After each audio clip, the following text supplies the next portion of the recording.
నమస్తే.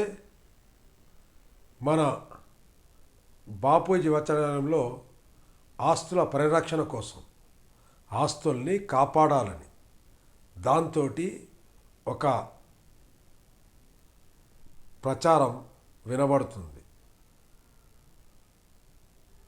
ఆ ప్రచారము చేసేవాళ్ళు ఆస్తుల పరిరక్షణ కమిటీలు వేయడము, ఆస్తుల పరిరక్షణ జరగట్లేదు, ఆ కమిటీలో వాళ్ళు ఉన్నారు వీళ్ళున్నారు అని చెప్పే బదులు కమిటీకి ఒక లెటర్ పెట్టాలి కదా. ఆస్తులు ఎలా అన్యాక్రాంతం అవుతున్నాయనో, ఇంకెవరన్నా కబ్జా చేస్తున్నారనో అలాంటిది ఏదైనా సమాచారం ఉంటే దానిని కమిటీ దృష్టికి తీసుకురావాలి. కమిటీ దృష్టికి తెచ్చిన తర్వాత కూడా పట్టించుకోకపోతే దానిపైన వాళ్ళు ఇంకేదైనా ఆలోచిస్తే బాగుంటుంది. ఇవన్నీ వాళ్ళు చేశారా లేదా అన్నది వాళ్ళు చెప్పాలి. ఇక ఈ ప్రచారం చేసే వాళ్ళల్లో సాయి కుమార్ అనబడే అతను కూడా ఒకతను ఉన్నాడు. ఆయన ఏడాదిన్నర కింద చేరి ఎన్నికల్లో పోటీకి అవకాశం ఇవ్వకపోతే కోర్టుకి వెళ్ళిండు.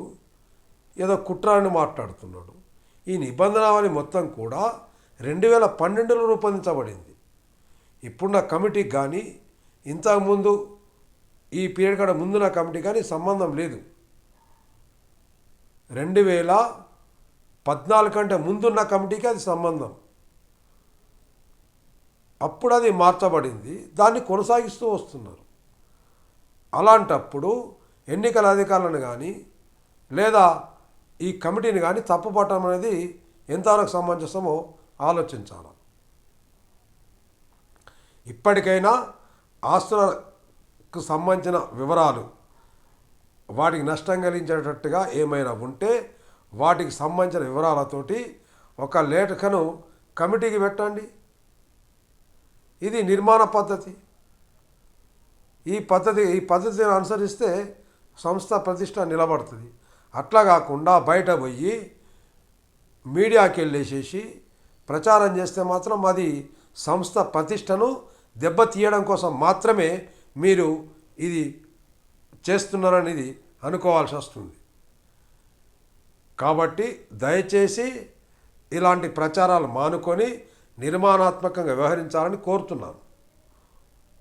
రెండో విషయం, ఇలాంటి ప్రచారాలు జరుగుతున్నప్పుడు ఇప్పుడు అధికారంలో ఉన్న కమిటీ వాళ్ళకి లేఖ రాసి వివరాలు తెప్పించుకొని చర్చించండి. ఒకవేళ వాళ్ళ ఆరోపణలో ఏమైనా నిజాలుంటే దాని గురించి ఆలోచించండి. నిజాలు ఏమి లేకపోతే వాటి గురించి మాట్లాడండి. బహిరంగంగా సవాల్ విసిరారు, అది చాలా సంతోషదాయకము, మాకు కూడా ఆనందం కలిగింది. కానీ ఎవరైతే ప్రచారం చేస్తున్నారో వాళ్ళు మన సభ్యులైతే, మన బాపూజీ వచనాలయంలో సభ్యులై ఉంటే వాళ్ళకి మీరు వివరాలు అడగండి. ఒకసారి లెటర్ పంపండి, జవాబు రాదు ఇంకోసారి పంపండి, తర్వాత ఏం చేయాలని ఆలోచించండి. ఒక వివరాలు ఇస్తే వాళ్ళు చేసిన ఆరోపణలకు సంబంధించి ఏం చర్యలు తీసుకుంటారో అది చేయండి. దాని తర్వాత ఈ మన బాపూజీ వచన సభ్యులందరికీ మీ అభిప్రాయాన్ని పంపండి. ఇది నా విజ్ఞప్తి. ఇక నుంచి దయచేసి ఎవరైనా సరే లైబ్రరీకి సంబంధించి మీరు ఏ ప్రచారం చేసినా బాగుండదు. అందరం సభ్యులందరూ కూడా ఆలోచించాల్సి వస్తుంది. బహిరంగంగా ప్రచారం కాకుండా పద్ధతి ప్రకారంగా వ్యవహరించండి. లైబ్రరీని కాపాడండి. లైబ్రరీని సమున్నతంగా నిలిపేటట్టుగా ప్రయత్నం చేయండి. ప్రపంచంలో మొదటి స్థానం తీసుకురావడం కోసము మనం సభ్యులమందరము ప్రయత్నం చేయాలి. అది మన ప్రాథమిక బాధ్యత. ఎవరి శక్తి మేరకు వారు తమ శక్తిని కేటాయించండి, సమయాన్ని కేటాయించండి. బాపూజీ వచనాల అభివృద్ధిలో సముచిత బాధ్యత నిర్వర్తించండి. లైబ్రరీ ఉన్నతికి తోడ్పడాలని విజ్ఞప్తి చేస్తున్నాను. నమస్తే. నా పేరు బచ్చిబొమ్మన్న, నేను నిజామాబాద్, తెలంగాణ. ఏమైనా ఇలాంటి విషయాలు మేము తీసుకురావడం కోసము నాకు మీ వ్యాఖ్యల రూపంలో అందజేయండి. లైక్ చేయండి, నచ్చితే సబ్స్క్రైబ్ చేయండి.